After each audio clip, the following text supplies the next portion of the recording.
Bienvenue dans cette nouvelle revue qui est très spéciale de la version classique de Mirage, mais la version invisible, tout simplement la version avec le camouflage qui est sortie il y a quand même une couple d'années. Alors comme vous pouvez constater, c'est carrément une version F1 moderne avec un cockpit vraiment sweet. J'ai déjà le moule de base que je vais comparer dans quelques instants.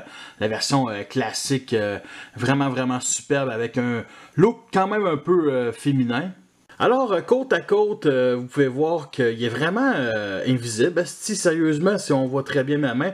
En tout cas, bref, on a les mêmes détails ici, comme le Sparklog Witwicky, le FP Racing, symbole Autobot au même endroit, ici les écriteaux, le 26 ici, sur le côté aussi. Fait que vous pouvez constater, vous pouvez voir de vos propres yeux qu'il y a vraiment les mêmes détails, c'est juste que c'est juste translucide, fait que ça sort pas vraiment super bien. Alors, du point de vue d'en dessous, vous remarquez qu'il n'y a aucune pièce du robot qui est vraiment apparente. Bien entendu, on devine un peu les bras, mais honnêtement, c'est super bien caché. Il n'y a aucun souci de roulement.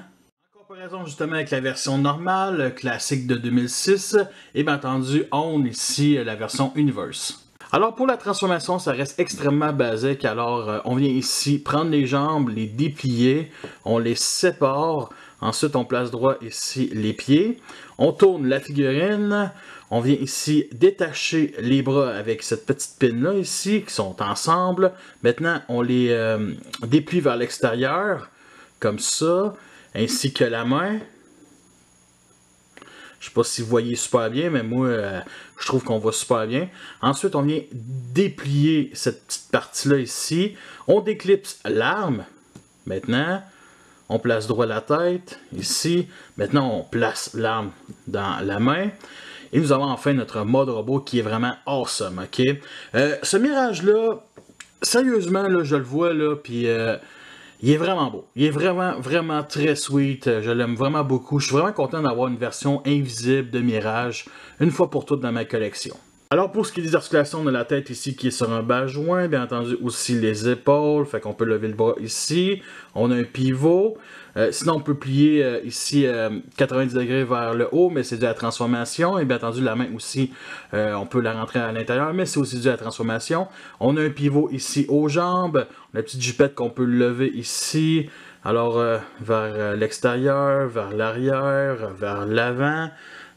Justement, on n'a pas de pivot sur la cuisse et bien entendu les pieds sont sur bas joint, donc on peut descendre et monter tout simplement.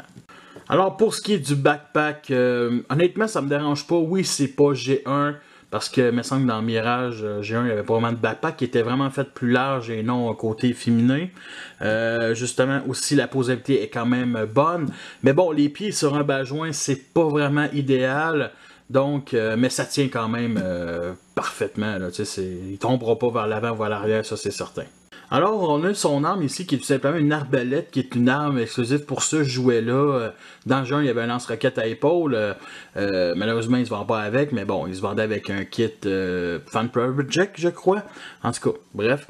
Sinon, à part de ça, on a un petit trou ici en dessous qu'on peut rajouter un autre canon d'une autre compagnie TFC, mais bon.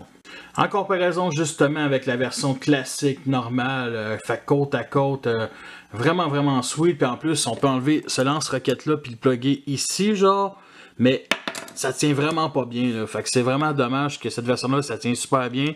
Mais que l'autre version, là, ça tient fucking pas. Fait que non, vraiment, là, ça me dérange. Mais oui, ce lance-roquette là, whoop. Il tient pas plus sur celle-là que j'essaie de le remettre. C'est vraiment du foutage de gueule, sérieux. Ah! Voici le genre de pause qu'on peut faire. Nous sommes rendus à la fin de cette revue. J'espère que vous l'avez apprécié. Vous avez les pour et les contre. Alors, je vous recommande bien plus la version normale, justement, qui est pas invisible. Parce que, honnêtement, Mirage, c'est une faculté qu'il a. Fait que la figurine invisible que je vous recommande seulement si vous avez beaucoup trop d'argent.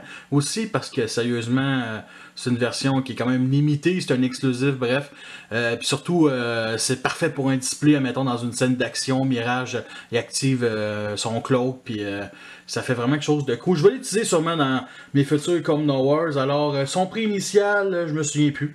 Mais je l'ai payé 41$ sur BBTS avec les frais de transport. C'était pas si cher que ça, mais ça fait plus de 10 ans que ça a sorti. Fait que il y en avait sûrement beaucoup en stock, ou plutôt il en reste plus beaucoup, puis anyway, c'est une figurine que si quelqu'un voulait, ben, il l'avait déjà acheté, fait que 10 ans après la sortie, c'est clair que c'est quand même un très bon prix. La qualité de plastique, ben, c'est la même que la version classique, donc elle est quand même excellente. Alors, c'est pas mal ça pour la fin de cette revue très spéciale. Alors, vous voulez m'encourager, vous savez déjà tous quoi faire. J'ai pas fait une galerie photo parce qu'honnêtement, ça servait à rien. On voit rien complètement. Fait que non, vraiment pas. Par contre, c'est clair que ce personnage-là, je vais en parler dans les futurs mois, la future année, qui est bien entendu la version siège, qui va être extraordinaire, qui est pas invisible, mais je vais en parler de ce personnage-là dans les prochains mois, prochaine année, bref. Merci à tous d'avoir écouté cette revue-là. Fait que sur ça, je vous laisse et à la prochaine.